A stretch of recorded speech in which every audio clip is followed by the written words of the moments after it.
came back. Yeah, I mean, Get it? I get that. Oh, I know. Wine break.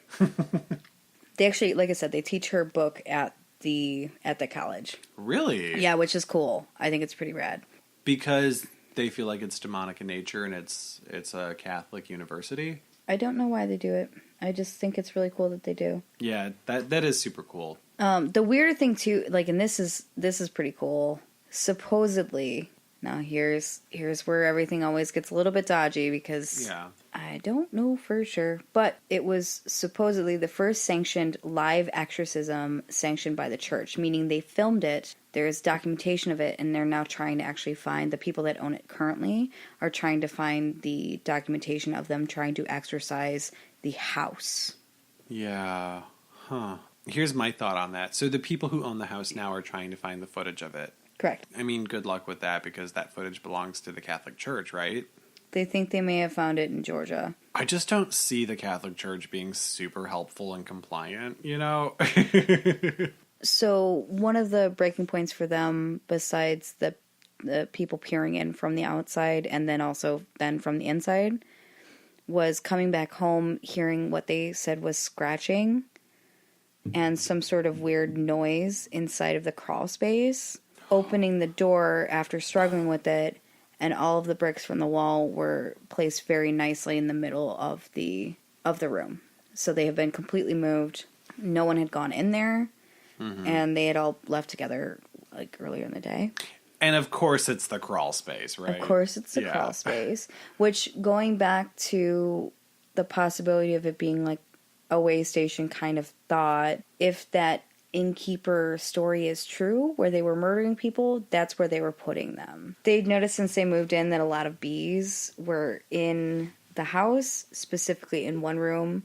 The man that owns it now had said that they actually had to go into because they noticed there were a ton of bees. Yeah. He found what he keeps saying, it's a crazy number, but I get it. It's bees, they're small and like whatever, but he's like 10,000 bees. And most of the walls were honeycombed kind of areas because they'd been living in the walls. Yeah. But this has been going on since the 70s. And he very aggressively was like, we didn't kill them. People that like bees, we didn't kill them. We had someone who cares for bees take them to, I want to say they're apiaries, right? So they kept walking in to find bees and oftentimes also flies, especially in Mary's room. Okay, well, the fly thing I've heard of before. Yes. Yeah.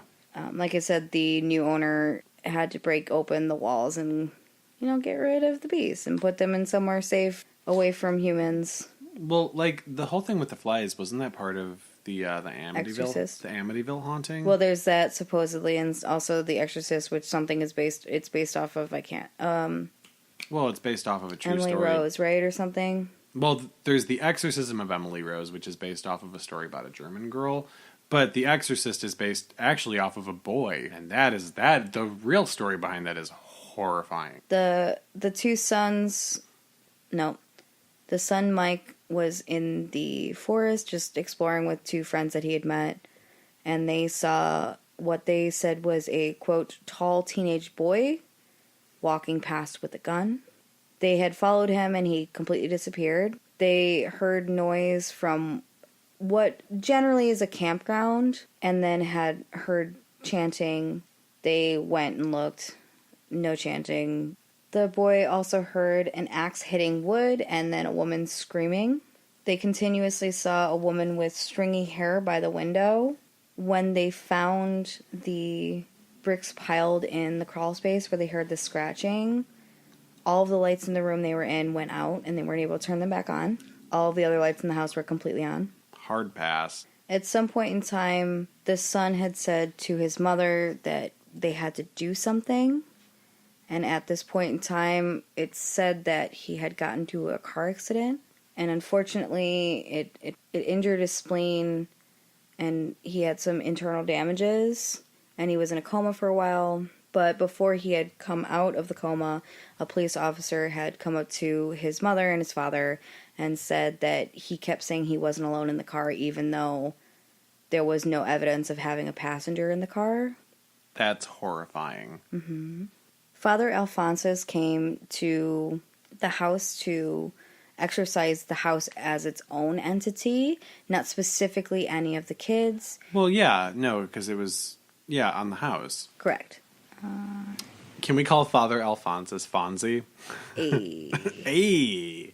At some point in time, a psychic had come in and was also noting the woman in white with the stringy hair. He had seen her in what's called Mary's room, which basically, honestly, there's enough room for a bed and like a bedside table. That room is like a closet. Yeah. Well, and it's a really old house, though, too. Right, totally. But it's a small, small room. Yeah, but that's like if you've ever stayed at like a Victorian era hotel and they have boutique rooms, like they're so tiny. Mm-hmm. He had seen her in that room, which is where even to this day people feel oppressed and a lot of really gross feelings. But he had seen her and he had said that she wanted to stay in that room even when she was alive. She would close the door and just hang out in that room by herself. She's never leaving, and that they should leave. So he doesn't think she's a demon. He doesn't. No one really knows. They also saw orbs anywhere and everywhere in the house with their eyes visually, not just only in pictures. I saw an account that said that there were multiple exorcisms, but I could only really find one. The first one I think that maybe they're calling an exorcism was the blessing, the original blessing, when they had moved into the house. Everything looked as though it calmed down, but immediately picked back up, as, many of these do. During the exorcism, quote, the house started shaking and it sounds like a crying noise.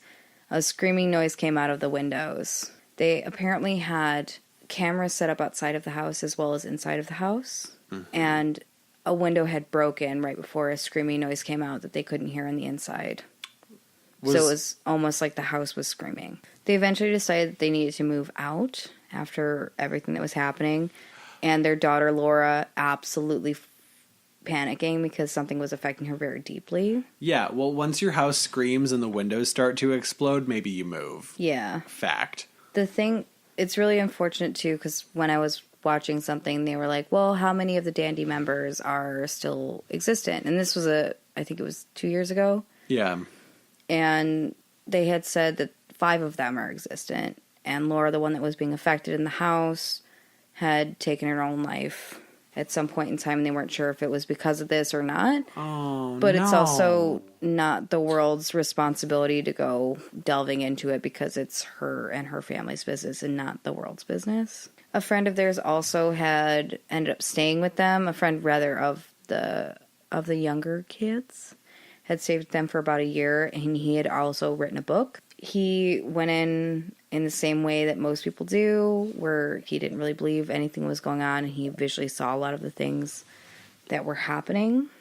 Daniel Klass is the one that has currently purchased it, and I found an article that was like, the infamous Hinsdale house or Dandy house is on sale, before obviously he had come into possession of it. Quote, the 2-story, 3-bedroom structure comes with 7.5 acres of forested land, including a pond, in lush foothills of the Allegheny Mountains. Asking price is $289,000, but also still pretty cheap for that amount of land.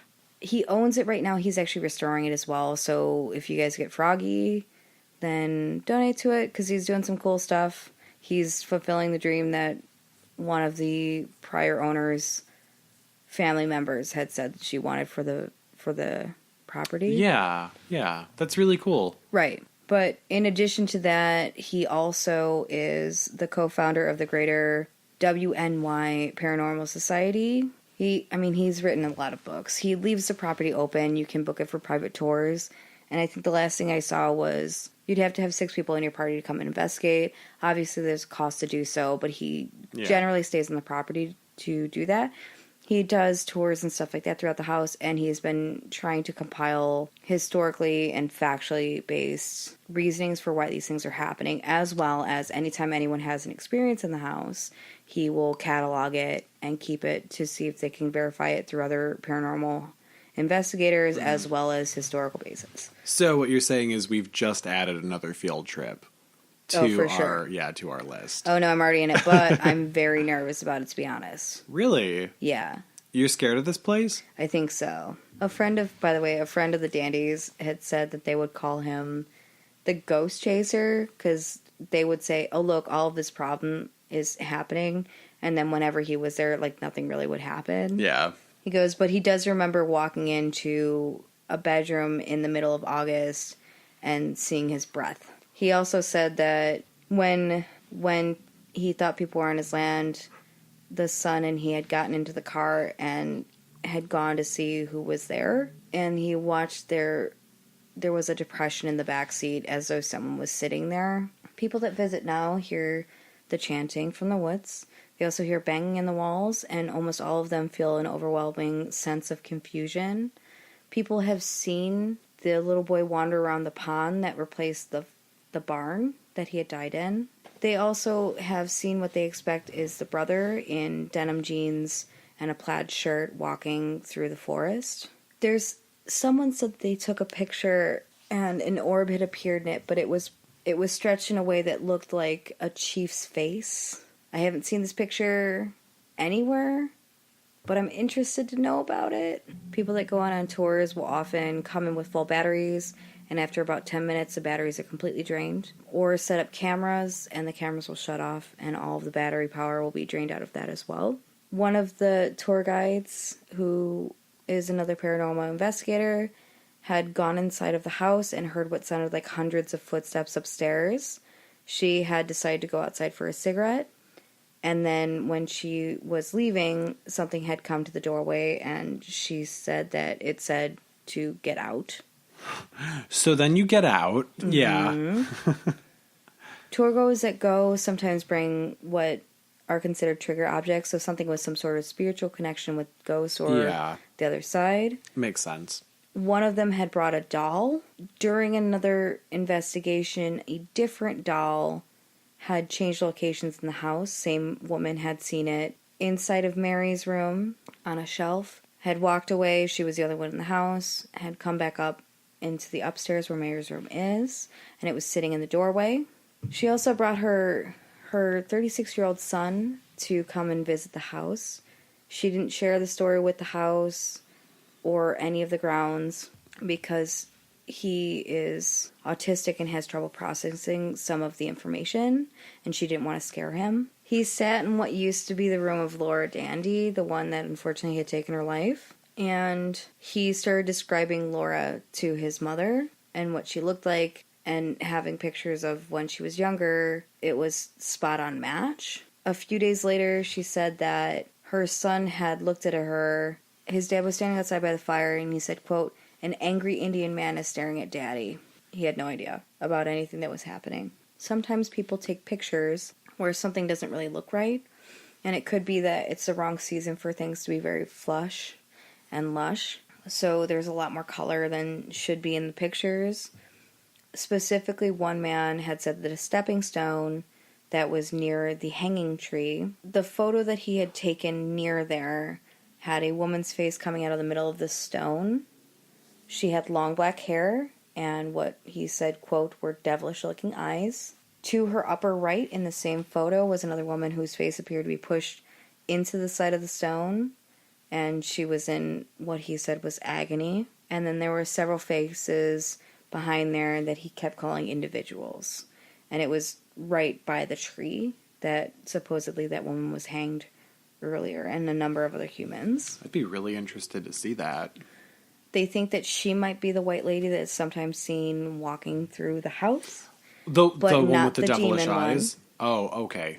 Right. She's just existent. But then there are a lot of people that think that it might be the same one because she's so angry. Well, that's what I'm thinking is, like, my whole thought is, like, if we're seeing all of these other spirits who are, like, captured or tormented and in agony, and we're seeing this one kind of, like, real angry spirit, I'm thinking, like, collector, you know? Well, there's a lot of idea from the collector premise. A lot of people catch EVPs in the daytime as well as the nights. Mm-hmm. Music that has no source and voices that have no source are heard quite often. But I also kind of feel like sometimes, you know, when you're in a forest and you may not see that person, they're like real far in there, but the trees just are in the way that they are, where the voices kind of just emanate. Yeah. Supposedly it had a 24-hour live stream, but I went looking for it and it's not up. So I'm not sure if they took it down because they've been working on it. Mm-hmm. Which is what I kind of think is happening. Geoboxes will constantly give names